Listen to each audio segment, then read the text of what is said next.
Boa tarde, pessoal. Meu nome é Diego. Vou apresentar o trabalho intitulado Aproveitamento Energético das Microalgas, uma avaliação do ciclo de vida, sendo os orientadores Asha e Emerson.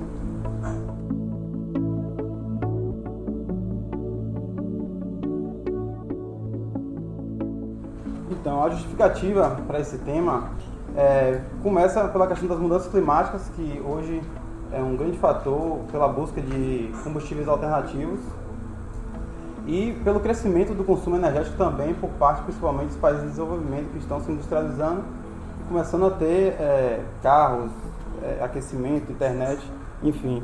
Aí vem o dilema, qual é mais impactante, os combustíveis fósseis ou os renováveis? As microalgas têm se mostrado com grande potencial como matéria-prima para a produção de biocombustíveis, comparado com outras fontes. E a metodologia que a gente usa é uma perspectiva de ciclo de vida, abordando toda a cadeia de produção, cadeia principal, secundária, aquela que fornece os insumos para a cadeia principal, e terciário, como vocês vão ver aqui. Então, o objetivo geral desse trabalho é avaliar a avaliação energética de gás de efeito estufa do aumento de escala dos processos de aproveitamento energético de microalgas específicos. Primeiramente, nós vamos apresentar o estado da arte sobre essa tecnologia, esse desenvolvimento. Depois vamos mostrar alguns inventários já desenvolvidos, alguns estudos sobre o ciclo de vida de bioenergia de microalgas. Terceiro, vamos mostrar os nossos resultados quanto ao balanço energético usando a espécie nanocloróide para produzir energia térmica a partir da queima dessa biomassa. E quarto, nós vamos comparar as emissões de gás de efeito estufa de toda essa cadeia de produção com algumas fontes fósseis. Então, energia, no Brasil, a nossa produção se divide em 44,1% de renováveis e não renováveis é a maior fatia.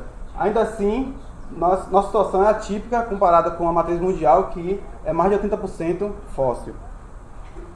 Quanto ao consumo final, nós temos que a energia que é mais consumida é o óleo diesel, visto aqui um campo muito grande para a produção de biodiesel.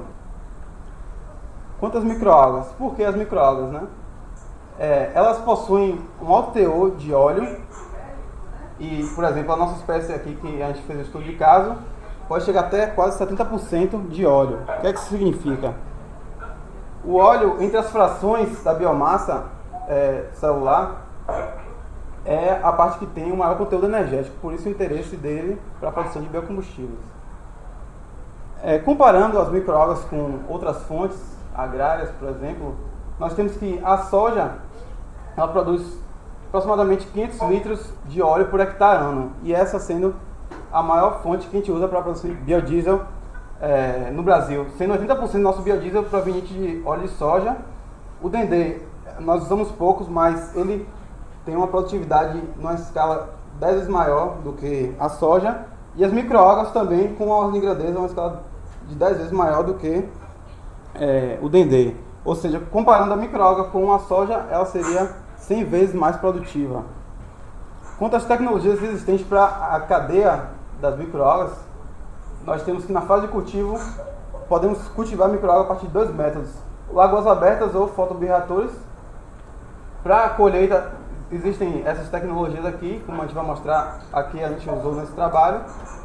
Na fase de extração, para produzir, por exemplo, biodiesel, você extrai o óleo, tem essas tecnologias.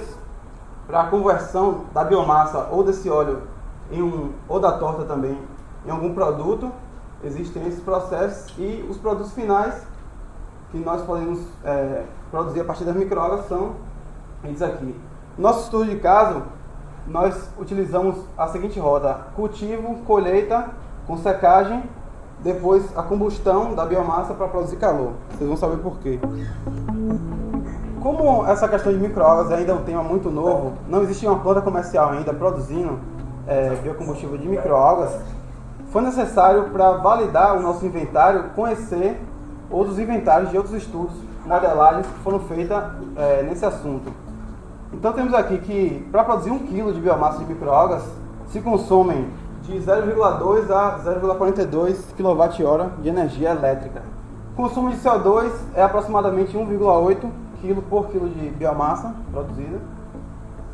de nutrientes, nitrogênio e fósforo são os principais.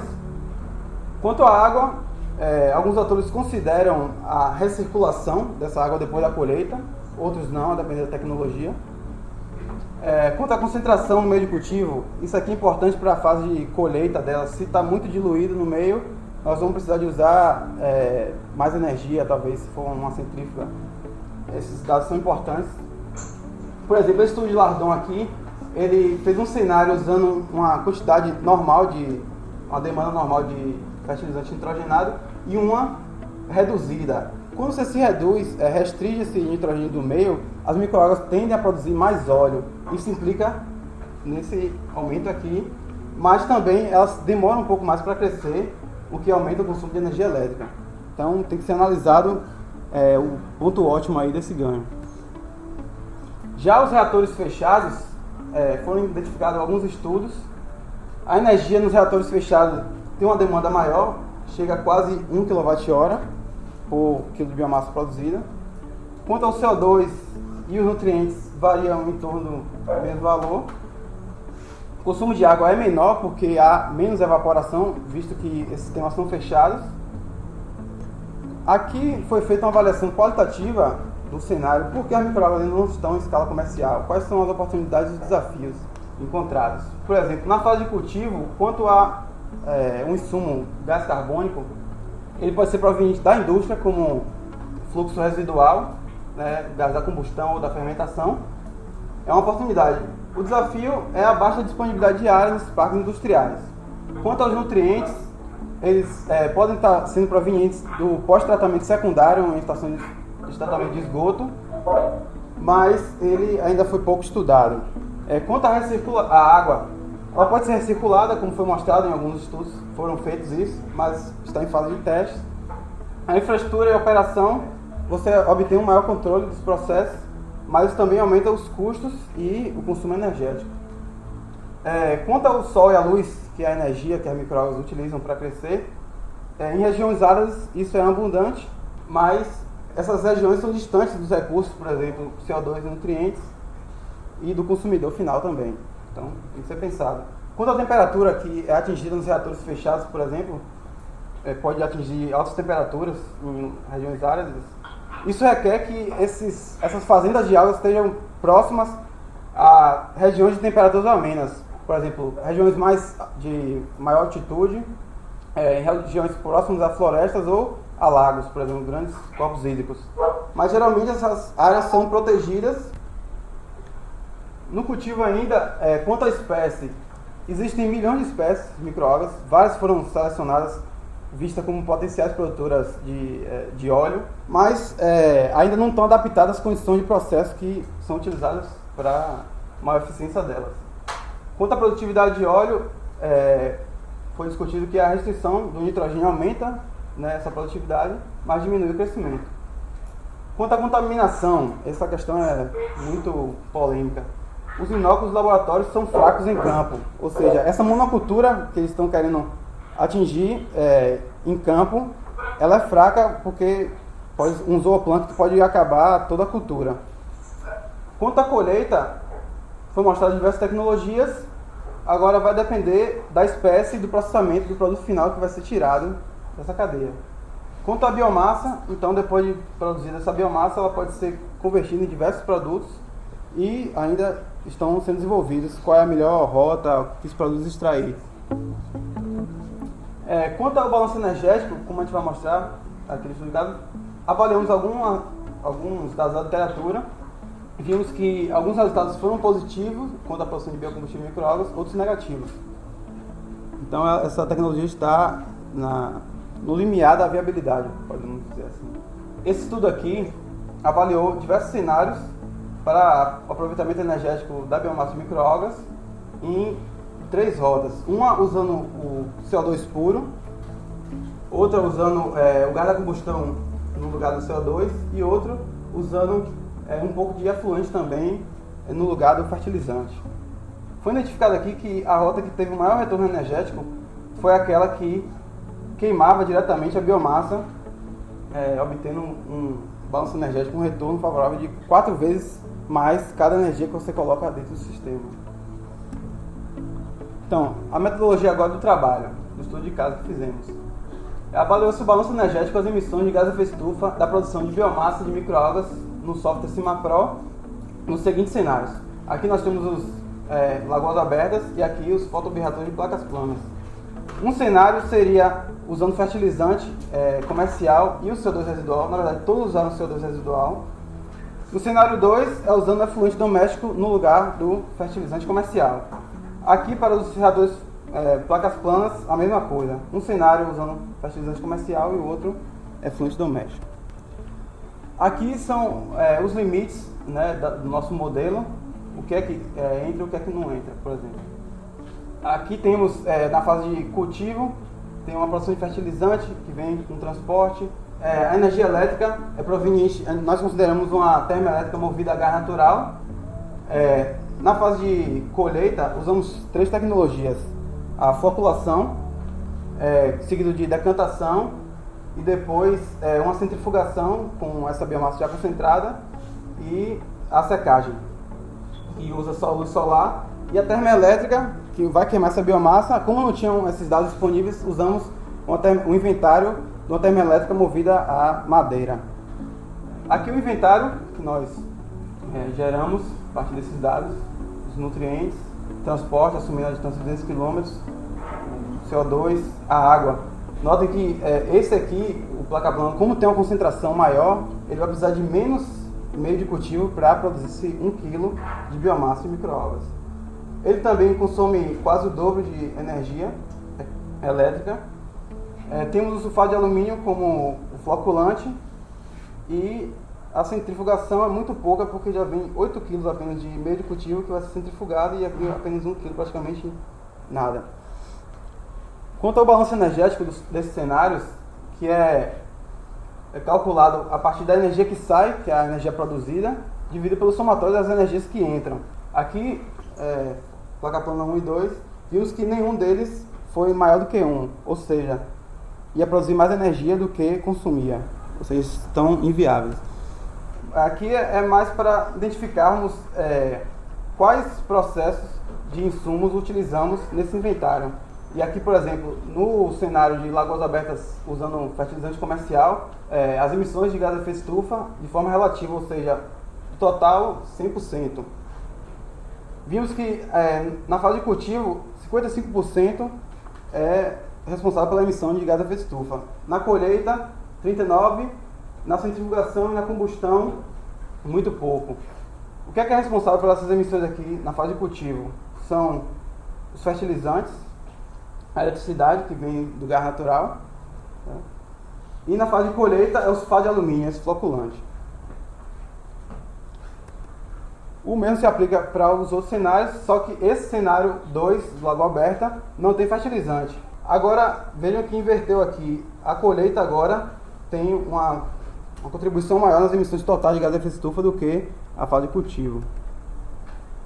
Nos fotobioreatores de placas planas, cenário 1, há um consumo maior de energia elétrica, o restante é bem similar. Isso implica que quando tiramos os fertilizantes comercial para usarmos o efluente, a fase de cultivo continua assim com uma maior emissão devido ao maior consumo de energia elétrica. Aqui um exemplo da cadeia de produção do mesmo produto, que é a energia térmica, que a gente está avaliando, que é o calor, do gás natural. Vemos aqui que a maior emissão dele vem da combustão e não da sua cadeia de produção. Aqui são as emissões totais para produzir 20 MJ em potencial calorífico inferior, que é o PCI, aquela energia, o calor útil de verdade. Aqui temos as microalgas e as fontes fósseis. Vimos que tem um distanciamento próximo entre as emissões, não tem nada muito superior, nem muito inferior, sendo que o gás natural, que é a melhor opção fóssil, está mais próximo do cenário 2 das microalgas, que é usando lagoa aberta e efluente. Discussão. O balanço energético mostrou-se desfavorável, né? Apesar de que nós usamos um cenário mais conservador, porque vocês viram que no lagoa aberta a gente usa 1 kWh por quilo de biomassa produzida, enquanto os outros autores na revisão da literatura chegam até 0,5. Mudando isso, torna o cenário das microalgas favorável, mas preferimos manter esse cenário conservador. As emissões de gás de efeito estufa são comparáveis às fontes fósseis, com os seguintes potenciais para otimização. Mudança na fonte de energia elétrica, usamos o gás natural, poderia ser hidrelétrica ou talvez outra fonte mais limpa. Isso é diminuir o balanço energético de toda a cadeia das microalgas. Ganhos com aumento de escala, isso é visível, a curva de aprendizagem de qualquer processo que está se iniciando tende a melhorar a eficiência com o tempo. Maior produtividade de óleo da espécie pode ser atingido e uso de uma tecnologia mais eficiente na colheita, porque vocês repararam que o sulfato de alumínio ele gasta muita energia e acaba onerando todo o balanço de gás de efeito estufa do sistema. Considerações finais: necessidade de mais estudos em escala piloto para realmente podermos usar dados primários, ver se todos esses dados se confirmam, com a realidade. As microalgas favorecem práticas de ecologia industrial. Como assim? Vocês repararam que se usamos gás a combustão, e efluente, que ia para o ambiente, ia eutrofizar o ambiente, para produzir um novo produto, você está tendo dois ganhos aí, Deixar de usar esse fertilizante comercial e está produzindo um produto de valor agregado. Para trabalhos futuros, avaliar outras categorias de impacto. Aqui nós só avaliamos gás de efeito estufa e balanço energético. Avaliar outras rotas de conversão dessa biomassa para biogás, pirólise, gaseificação, transesterificação e fermentação. Avaliar a incerteza desses modelos, que a gente não pode fazer isso porque a nossa licença do software é uma licença um pouco restrita, pelo fato de ser gratuita, e pelos dados já está tudo lá, para tirar ele para um Excel, para fazer essa avaliação, preferimos dedicar mais tempo na revisão da literatura e utilizar dados primários. Aqui são algumas publicações que foram feitas, produto dessa pesquisa.